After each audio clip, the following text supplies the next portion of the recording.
speaking of blockbuster Canes trades, The Athletic dropped like a nugget of information that was fascinating. Absolutely fascinating. I saw it during the game yesterday. I don't know if the report came out earlier, but I was watching Stanley Cup Final Game 3, refreshing my Twitter feed, and I see this. Toronto, Carolina, and Vegas almost had a three-way deal in place. This is back at the trade deadline.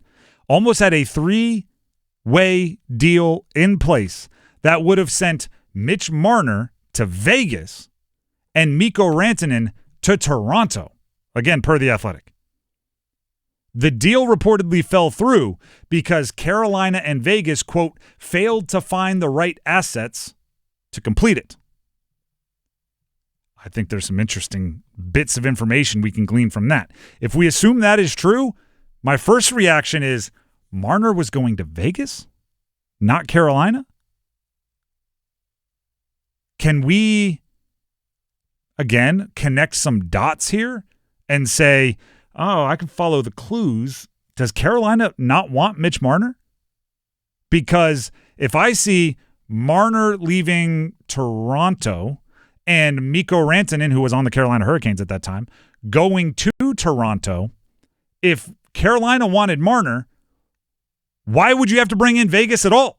Why couldn't you just do Marner for Mikko plus whatever you need on either side to make it make sense for everybody? Why would you need to bring Vegas in? Like, why? They're not offering up any of the big studs in the trade. Why would you need to bring Vegas in unless Toronto was saying, we want Mikko, and Carolina was going, okay, what can you offer? And they said Marner, and Carolina said, well, that's not going to, we know. We don't want that. And they go, all right, well, we'll give that to someone else and we can bring in the third team. Again, I don't have this as a report. I don't have this as an insider, just connecting tea leaves. Why would there be a trade that ends up with Mikko Rantanen in Toronto and Marner doesn't end up in Carolina? That was my first reaction. Because this offseason, everybody's talking about how the Canes should want Marner, right? We've done conversations about it. Marner's the crown jewel of the free agency class. The Canes have all this cap space to spend. Why would they not go get this elite young player to pair with? And then we can do all of those conversations. But if the Canes don't want Marner, the Canes just don't want Marner. And I mean, I'm not sure what you would have seen like in the playoffs that would have made you go, I was cool giving him to Vegas at the deadline, but now I want him. Like, he didn't have that kind of second half of the season and didn't have that kind of postseason. Second of all, I keep falling more and more in love with Eric Tulsky, the GM. Eric Tulsky is not going to be pushed around. Correct. He's not going to bite. If you are the only team in a 3-team trade not getting the stud young forward, right? Because Vegas would be excited. They're getting Mitch Marner. Toronto would be excited. They're getting Mikko Rantanen. If you're the one not getting the stud, you are the boss, right? You have to make it worth my time if I'm Eric Tulsky. And they didn't do it, so he walked away. You really don't want to be like the Chicago Blackhawks in that trade that we saw at the deadline between the Hurricanes and the Stars and then the Blackhawks. Or no, excuse me, that was before the deadline. It's you would be the one getting nickels or dimes when everybody else is getting dollars, right? And if I'm going to give you a dollar bill, you're going to have to give me like $1.50 in change. Okay, I'm not going, you can't give me 10 second-round picks for Mikko Rantanen and act like that's okay. All right, or 10 third-round picks, right? Like, the sum can't just be equal. You're going to have to overpay for me to lose a stud. And if you don't love the payout, bail. And here's why I really like what Tulsky was able to do. Don't just bail. Bail and get a deal done with Dallas. Right? Don't bail and go, I guess we got to keep Mikko. We can't make it work.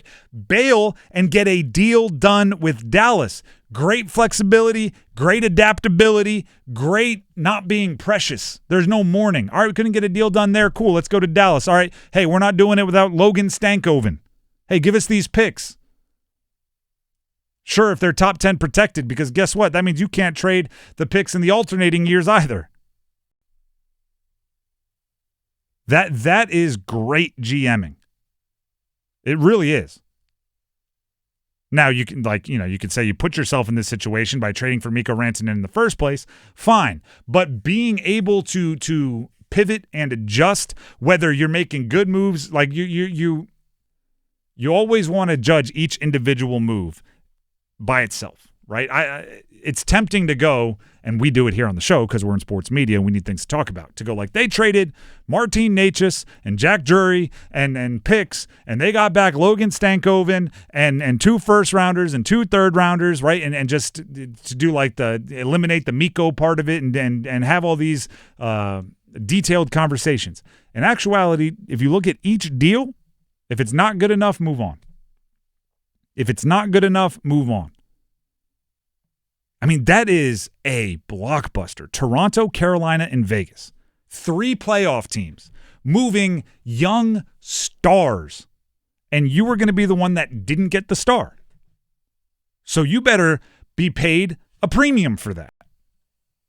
And if they're not willing to do it, walk. The only thing I would have loved to have known in all of this is who would have been the potential player the Hurricanes maybe would have looked at trading in this acquisition. You think they would have had to send someone else other than Mikko? Probably. In Vegas. I think they likely would have just accepted. Like, you get Mikko, you get, I mean, maybe like prospects or draft picks, whatever. Not one other big player? Not from the Canes. Or not a big player, but... No, I mean, if the Canes are giving up Mikko, which they ended up doing, but like it would have been on everybody else to make it worth our while. That's the way fair. I'm looking at it. And if it's not, I'll walk off, right? If it's not, cool. Like the Mikko Rantanen, as we saw, his value wasn't going up or down based on how he played in Carolina. Yeah, it was kind of just staying the same. It's just people saw him as a 28-year-old, 100-point scorer with cup experience. That's what he was. I'll hold them for another week. I'll hold them for another 6 hours. I'll hold them as long as I need to because I'm not going to let you bully me just because you want Mitch Marner, right?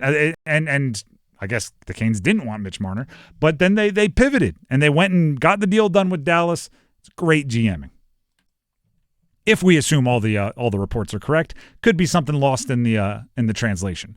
But hey, what are you gonna do?